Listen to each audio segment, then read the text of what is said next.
অবিশ্বাস্য হলেও এটি সত্য যে এই বাজারে বেচাকেনা হয়ে থাকে শেওলা ও কচুরিপানা। বরিশালের পিরোজপুর জেলার নাজিরপুরের অন্যতম ভাসমান একটি বাজার হলো বৈঠাঘাটা বাজার। বৈঠাঘাটা বাজারের অন্যতম একটি অংশ হলো এই শেওলার দোকানগুলো। যদিও ভাসমান এই বাজারের এক একটি নৌকা হলো এক একটি দোকান। প্রতি সপ্তাহে শনিবার এবং মঙ্গলবার অর্থাৎ সপ্তাহে 2 দিন খুব ভোরবেলা থেকে শুরু হয় এই বাজার।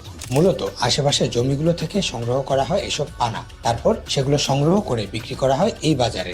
অবাক করা হলেও এটি সত্য যে এগুলো বিক্রিও হয় বেশ ভালো দামে। প্লাবিত অঞ্চল হওয়ায় এখানকার বেশিরভাগ চাষের জমি পানির নিচে থাকে, তাই এখানে একমাত্র ভরসা থাকে ভাসমান পদ্ধতিতে চাষাবাদ। আর এগুলোই মূলত ব্যবহার করা হয় ভাসমান কৃষিকাজ পদ্ধতিতে।